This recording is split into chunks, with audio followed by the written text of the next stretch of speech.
இன்றைக்கும் என்ன வார்த்தையினால நாம பிழைக்க போகிறோம் என்று சொல்லி நாம பார்க்கலாம். ஏசாயா 44 அதிகாரம் 21 வார்த்தையின்படி, நான் உன்னை உருவாக்கினேன், நீ என்னால் மறக்கப்படுவதில்லை என்று தேவன் சொல்றார்.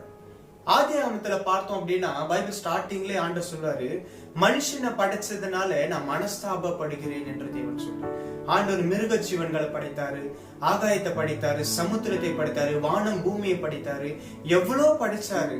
ஆனா அதெல்லாம் ஆண்டவரை கஷ்டப்படுத்தவே இல்லை. கஷ்டப்படுத்துறது மனுஷன் மட்டும்தான்.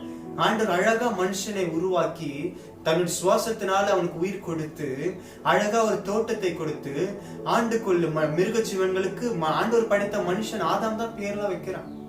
ஆண்டவர் அவ்வளவு அழகா சிருஷ்டித்தாரு.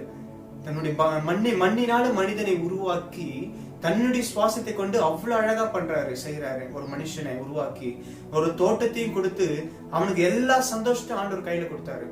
ஆனா மனுஷன் செஞ்ச தவறு, அன்னைக்கு ஒரு கனி ஏதேன் தோட்டத்துல சாப்பிட்டதுனால உலகம் முழுவதும் பாவம் நிறைந்து விட்டது.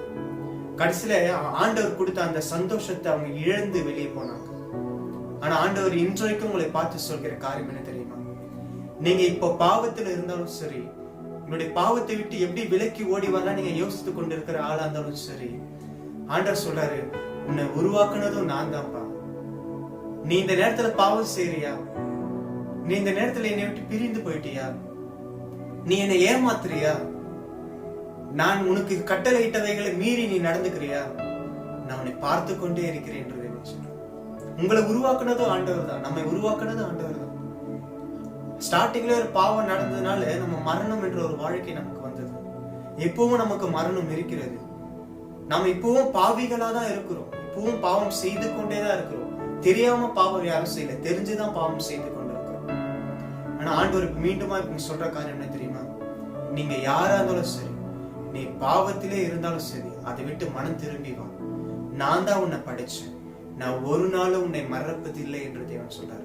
நீ தவறே செஞ்சிருக்கலாம், நீ எவ்வளவு தவறு செஞ்சிருக்கலாம், இதுக்கு முன்னாடி எவ்வளவு தவறு செஞ்சிருக்கலாம், எல்லாத்தையும் நான் மன்னிக்கிறேன். ஒரு விசையாய் மன்னிப்பை பெற்றுக்கொண்டு நீ என்னுடைய பிள்ளையா வந்து, என் மகளே, என் மகனே, என்னிடத்துல வந்துடு. நான் தான் உன்னை உருவாக்கினேன், நான் ஒரு நாளும் உன்னை மறப்பதில்லை என்று தேவன் உங்களை பார்த்து சொல்றார். அப்போ ஆண்டவர் ஒரு நாளும் நம்மளை மறப்பதில்லை. நாம தான் ஆண்டவரை மறந்துடுறோம்.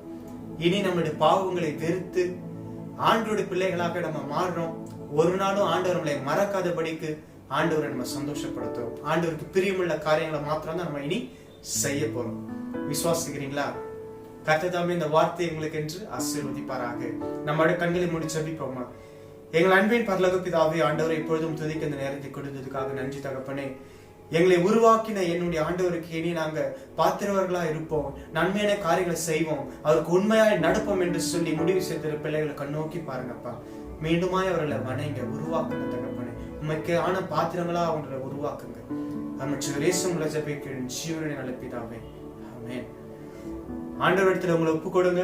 ஆண்டவர் உங்களை புதிதாய் மீண்டுமாய் உருவாக்குவார். கர்த்தர் பெரிய காரியங்கள் செய்வார். ஆமென்.